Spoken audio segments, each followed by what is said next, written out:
कैसा लग रहा है? न्यूजीलैंड ने प्लेइंग 11 में कोई बदलाव नहीं किया है। साउथ अफ्रीका में टेम्बा बाउमा की वापसी हुई है, जो उनके रेगुलर कप्तान हैं।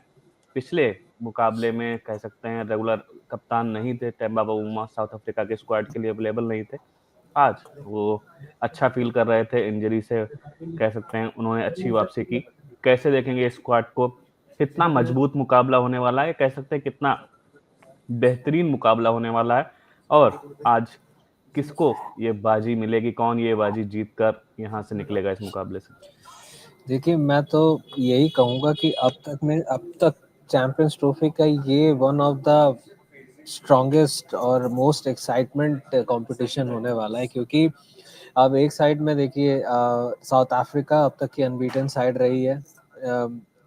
ग्रुप स्टेज में इन्होंने 3 मैचेस खेले जिसमें से एक धुल गया। इन्होंने ऑस्ट्रेलिया के साथ इनका मैचअप हमें देखने को नहीं मिला, वो एक थोड़ी सी निराशा रहेगी ज़रूर, क्योंकि बारिश हो गई थी, वो मैच धुल गया था। लेकिन इन्होंने अफगानिस्तान के साथ अफगानिस्तान के अगेंस्ट जीत के साथ एक बहुत बेहतरीन शुरुआत की। उसके बाद फिर अफगानिस्तान को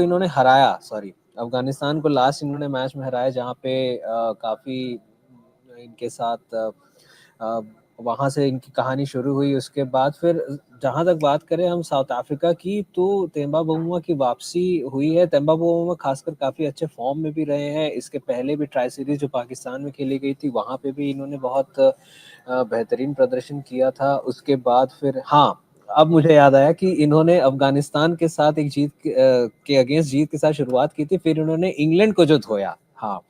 तो उसके बाद वो कॉन्फिडेंस अपने आप इन्होंने में नजर आता है। मैं कप्तान की बात कर रहा था, तेम्बा बाउमा, जो अच्छे फॉर्म में चल रहे हैं। हालांकि उनको पिछले इंग्लैंड मैच में रेस्ट दिया गया था, उनकी तबीयत खराब थी, वहां से उभर कर वो वापस आ रहे हैं। लेकिन जो सबसे एक्साइटिंग चीज है साउथ अफ्रीका टीम की, वो ये है कि इनकी बॉलिंग डिपार्टमेंट।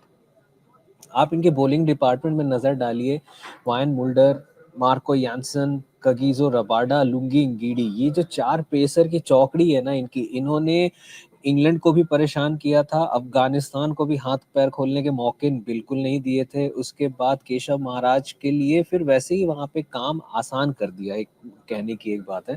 क्योंकि अब तक हम जितने भी बाकी टीमों का अगर कॉम्बिनेशन देखते हैं या बाकी टीमों का डायनामिक्स देखते हैं, तो हर जगह, क्योंकि ये टूर्नामेंट सब कॉन्टिनेंट में हो रहा है, इंडिया मतलब पाकिस्तान में हो रहा है, तो वही इंडिया जैसी कंडीशंस है, वहाँ पे बैटिंग फ्रेंडली पिचेस होती है, बॉलर्स को उतना मौका नहीं मिलता है। लेकिन साउथ अफ्रीका ने बाहर की सारी बातों को छुटला दिया है। उन्होंने अपने स्ट्रेंथ पे यहाँ पे सबसे ज्यादा अपने जो उनका जो स्ट्रेंथ है उसको उन्होंने सबसे अच्छे से यहाँ पे बैक किया है, जो कि है पेस बॉलिंग। और उसके बाद उन्होंने खुली छूट दी अपने चारों पेसर्स को, आप जाइए और जाके जो है अपना काम कीजिए। अगर आप बेसिक्स फॉलो करेंगे तो जितनी भी जो स्पिनर एक कम है या 2 कम है या 3 इतने हैं, मतलब इंडिया के पास 5 हैं, आपके पास प्रॉपर स्पिनर्स उतने नहीं है, तो वो सारी बातों को इन्होंने यहाँ पे जो है फुल स्टॉप लगा दिया। और इनफैक्ट अगर मैं इंग्लैंड वाले मैच के बारे में बात करूं, तो मार्को यानसन ने उस मैच में 3 विकेट लिए थे, वायन मुल्डर ने वहां पे 3 विकेट लिए थे, लुंगी इंगिडी और कगिजो रबाडा को एक एक विकेट मिला था, महाराज ने वहां 2 विकेट लिए थे। तो इनकी ये जो 5 बॉलर्स की अटैक है, जिसमें बाकी टीमों के मुकाबले सबसे अलग है, बहुत अतरंगी, इसलिए कहूंगा क्योंकि इन कंडीशंस में भी इन्होंने जिस तरीके से अपने पेसर्स को बैक किया है, वो सबसे एक तो बहादुरी की बात मैं कहूंगा। उसके बाद उन पेसर्स ने उस भरोसे के बदले में काम करके दिया है, आपको विकेट्स लेके दिए हैं, और आज कहीं ना कहीं वो भरोसा जो उनपे जताया गया था वो साबित करके दिखाया, विकेट्स दी, और उसी की बदौलत आज साउथ अफ्रीका यहाँ पे सेमीफाइनल खेल रही है। बात करें मुकाबले की, तो मुकाबला टक्कर का होने वाला है, मैंने आपको पहले ही कहा था, क्योंकि न्यूजीलैंड का भी ट्रैक रिकॉर्ड बहुत बढ़िया रहा। उन्होंने पाकिस्तान को धोया, उसके बाद बांग्लादेश को धोया। इंडिया के अगेंस्ट उनका उतना खास प्रदर्शन नहीं रहा, क्योंकि वहां पे 4 स्पिनर इतना ज्यादा दबाव बना दिया गया इंडिया के अगेंस्ट, कि वो 4 स्पिनर जो हमारे इंडिया के 4 स्पिनर थे वो काफी भारी पड़ गए। लेकिन एक मैच से आप न्यूजीलैंड के इसके तैयारियों को या फिर उनके ओवरऑल परफॉर्मेंस को आप इतना डाउन नहीं कर सकते, क्योंकि आप विल यंग को देख लीजिए, वो अच्छे फॉर्म में चल रहे हैं। रचिन रविंद्रन ने आते ही सेंचुरी मार दी। केन विलियमसन पिछले मैच में उन्होंने दिखा दिया था कि भाई पिछले 2 मैच में अगर वो नहीं चल रहे थे तो वो है, मतलब फॉर्म उनका गया नहीं है, कोई चिंता वाली बात नहीं है। डैरिल मिचेल थोड़ा सा उनको भी आज करना पड़ेगा, और वैसे ये मेक और ब्रेक सिचुएशन है, आज हार गए, जो टीम हारी वो वापस, तो उस सिनेरियो में आज सबको अपना बेस्ट देना होगा। टॉम लेथम भी सेंचुरी मार चुके हैं इस चैंपियंस ट्रॉफी में। ग्लेन फिलिप्स की तो हम बात जितनी बात करें उतनी कम है। ग्लेन फिलिप्स की अगर हम बात करते हैं तो वो मैंने शायद पिछले किसी एक लाइव में बोला था कि वो ओमनी प्रेजेंट है, जिसको हम हिंदी में कहते हैं ना, यत्र तत्र सर्वत्र। वो हर जगह है, मतलब कोई भी बैटर जितनी भी अपने शरीर की पूरी शक्तियों को एकत्रित करके भी अगर एक शॉट मार दे, और उस शॉट को मार के अगर वो एकदम चिंता मुक्त हो जाए कि भाई चलो ये शॉट तो जाएगी ही बाउंड्री, फिर अचानक से कहीं ग्लेन फिलिप्स आ जाएंगे फ्रेम में, वो कूदेंगे फांदेंगे, हवा में उड़ते हुए आएंगे और बॉल को लपक लेंगे।